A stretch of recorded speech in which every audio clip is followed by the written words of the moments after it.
দিনের শুরুটাই হলো মাছ কেনা দিয়ে। সকাল সকাল চলে গেলাম মাছ বাজার। এদিকে ঢাকা থেকে ছোট বোন আরজু আসছে। তার জেদ, আপু চলো তোমাকে নিয়ে মাছ বাজার যাবো, তুমি মাছ দেখতে পছন্দ করো, মাছও দেখা হবে, তার সাথে আমাদের দুজনের গল্পও হবে, কারণ তোমাকে তো এককভাবে পাওয়া সম্ভব না, তুমি তো ব্যস্ত থাকো। আর এই ভাইয়া বলছিল আমার এই মাছটা অনেক ভালো হবে, আপু নেন। সে আমাকে অনেক ভালো করে চিনে। ইনফ্যাক্ট নওগাঁ কাঁচা বাজার যেটা, সেখানকার মাছওয়ালা তরকারিওয়ালা সবাই আমাকে প্রচুর প্রচুর ভালোবাসে। আমি গেলে তারা বড্ড খুশি হয়। আর আরজুর মাথার উপর সানগ্লাস ছিল, তো বলছে হে মাছ বাজারে এসেছি, সানগ্লাসটা নামাই রাখি। মাছ কেনার সাথে সাথে আমরা নিজেদের মধ্যে গল্প এবং অনেক এনজয় করেছি। তারপর ভাই আরেকটা মাছ নিয়ে এসে বললো আপু এটার একটু ভিডিও করেন। দেন ওই মাছটার একটু ভিডিও করলাম, ভাইয়া অনেক খুশি হলো। তবে thank you so much Naogaon কাঁচা বাজারে থাকা ভাইয়াদেরকে। তারা সবাই মাছ বাজার তরকারি বাজারে সবাই আমাকে এত ভালোবাসে, আমি যখনই যাই আমাকে ভিডিও করার স্পেস দেয়, আমাকে খুবই উৎসাহ করে। আমার খুব ভালো লাগে। অনেক জায়গায় আছেন আমরা ভিডিও করতে পারি না, সবাই একটু কেমন টেরা করে তাকায়, সেইটা না, বাজারে সবাই আমার সাথে এত ভালো করে কথা বলে। থ্যাংক ইউ সো মাচ ভাইয়ারা।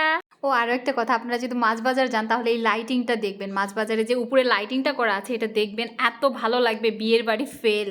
আমার কাছে খুবই পছন্দের। মাছ টাছ কেনা শেষ করে চলে আসলাম আমার শোরুমে আসার পরে মনে হলো একটু বাদাম খাই। মামা যাচ্ছিল, আর এই মামা প্রতিদিন কি করে জানেন, আমাকে বলবে কোন বাদাম দিব, ছিল না ও ছিল। আর আমি ওনাকে প্রতিদিন বলি প্লিজ মামা আমাকে আপনি জিজ্ঞাসা না করে ঠোসা আল্লাহটা আমাকে দিবেন মামা, কিন্তু তিনি প্রতিদিন এটা ভুলে যান এবং প্রতিদিন আমাকে আবার রিপিট করতে হয়। এরপরে চলে আসলো আমাদের নওগাঁর হিরো ভাইরাল রিপন। আপনারা কি চিনতে পেরেছেন কে সে? ওর প্রতিদিনের কাজ হলো আমার শোরুমে আসবে, এসে এখানে গেম খেলবে, মানে যখন যখন ও নওগাঁতে আসে। আর যখন গ্রামে যায় তারপরে তো সে 2-4 দিন লেটও করে। তার সাথে এসে আমাকে প্রতিদিন সুরাই, আর আমি কিছু টাকা ওকে দিই। আর আমার শোরুমে যখন যে থাকে ওকে কিন্তু ভালো একটা অ্যামাউন্ট দেয়, আমার খুব ভালো লাগে। আর ও নিজের মতো করে এসে আমার সাথে সময় দেয়। তারপরে আরজু বললো আপু প্রচুর গরম পড়ছে, চলো এবারে ডাব খাই। ডাব কেনার মতো তো টাকা আমার কাছে নাই, জানি আপনারা এটা বিশ্বাস করবেন না, কারণ আমি ডাব কখনো একা একা খাই না। আমার বাবা মা ভাই বোন ছাড়া আমি কোনো খাবারই খাই না। তো কলজার মধ্যে একটু ব্যথা লাগতেছিল, কিন্তু ছোট বোনও রিকোয়েস্ট করতেছিল, আমি বাধ্য ছিলাম ডাবটা খাইছি। তবে ডাবের শ্বাস কিন্তু আমার বাড়ি পর্যন্ত নিয়ে গেছি। আচ্ছা যাই হোক, অনেক সময় কার্টেসি মেনটেন করতে হয়। আর এই ডাবটা কিন্তু সেল হয় একদম আমার শোরুমের সামনে থেকে। টাইম স্কোয়ার মার্কেটের সামনে আসলে আপনারা সুন্দর সুন্দর ডাব পেয়ে যাবেন। ডাবটা অনেক মজা ছিল, আর ভাইয়া এত পরিষ্কার ছিল,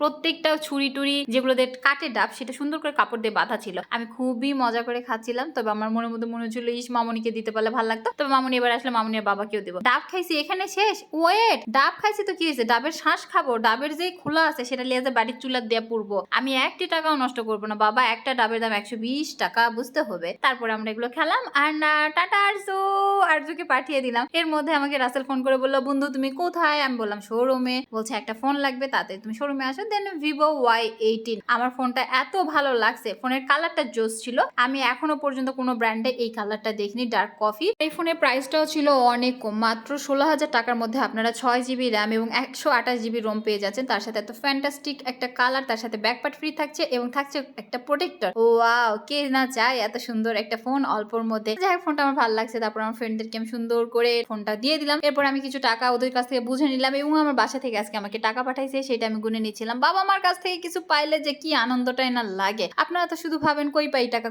এই যে সকালবেলায় যে আমার বাবা আমার নামে 50,000 টাকা পাঠাই দিল, এই খবর কি আপনারা রাখেন? আর বন্ধু রাসেল তোমাকে থ্যাংক ইউ, তোমার গেঞ্জির সাথে একদম তোমার বার ফোনটা ম্যাচ করা, এত ম্যাচিং ফোন তুমি পাইছো কোথায় থেকে? আর আরজু আমার জন্য এত সুন্দর ফুল আনছিল। আরজু যতবারই আসে আমার জন্য ফুল নিয়ে আসে, আর সেই ফুলগুলো নিয়ে আমি বাসায় চলে আসছি। থ্যাংক ইউ সো মাচ মেরি জানকা টুকরা বেহেন। এখন বাজে সন্ধ্যা 6:30। সারাদিন কিচ্ছু খাওয়া হয়নি, খুব ক্ষুধা লাগছে, ডালমুড়ি খেয়ে নিলাম। আল্লাহ হাফেজ।